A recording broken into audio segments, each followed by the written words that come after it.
darling heart, and welcome to the Drink Less, Live Better podcast. This is the podcast that helps you to see that drinking less doesn't need to be stressful, lonely, or boring. I'm your host, Sarah Williamson, and I decided to have a year alcohol-free as a little life experiment and haven't looked back.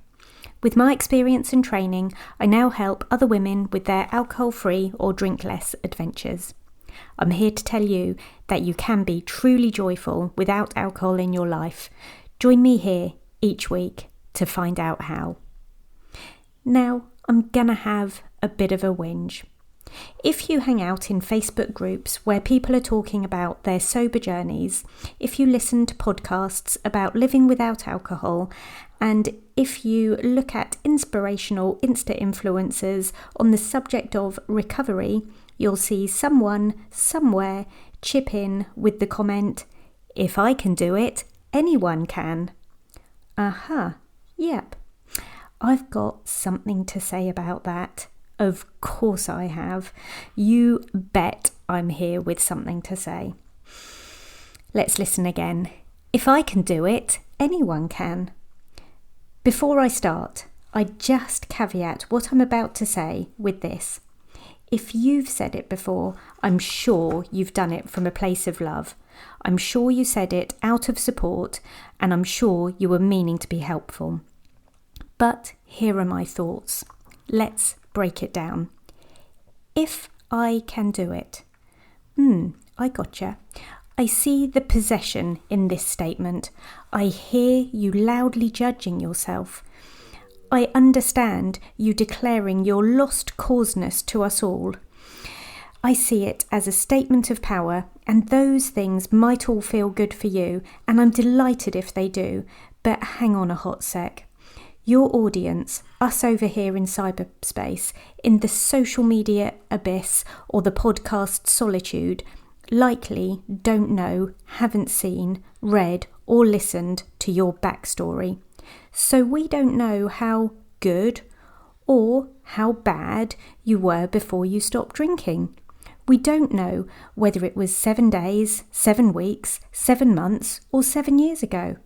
We don't know what circumstances made you choose to stop or how you came to that decision.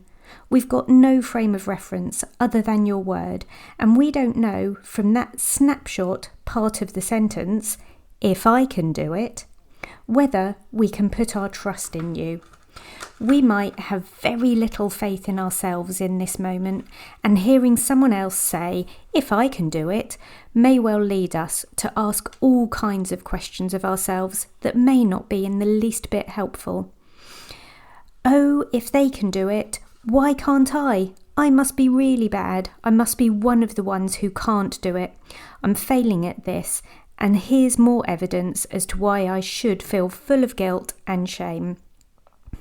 It's not completely helpful, is it? So let's listen again. If I can do this, anyone can. So let's have a quick look at the anyone can angle. Okay, can anyone? Can they? Look, I don't want to be morbid or downbeat, but there's plenty of evidence out there to show that this is simply not true. People die every day. Alcohol is a killer. It's simple. Anyone cannot do this. Anyone cannot stop drinking, and they don't, and they die from it. There's families and their friends suffering terribly alongside them. It's a horrible, horrible way to go, and the mere hint of a suggestion that they could have looked at you and seen you and chosen a different alcohol-free life is neither helpful or supportive, even though you might have meant it to be. We should never think that because we've walked a certain path that someone else can follow behind us. No two people on this planet have had identical journeys to get where they are now. And so we all have unique histories, stories, habits. We're different shapes, sizes, genetic makeups. Our families, friends, finances, support, resources, mindsets, educations are different.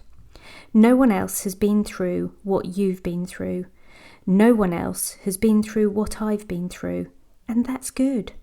If I can do it, anyone can, potentially sounds like cheerleading and championing, but I urge you to think very carefully if you choose to use it in future.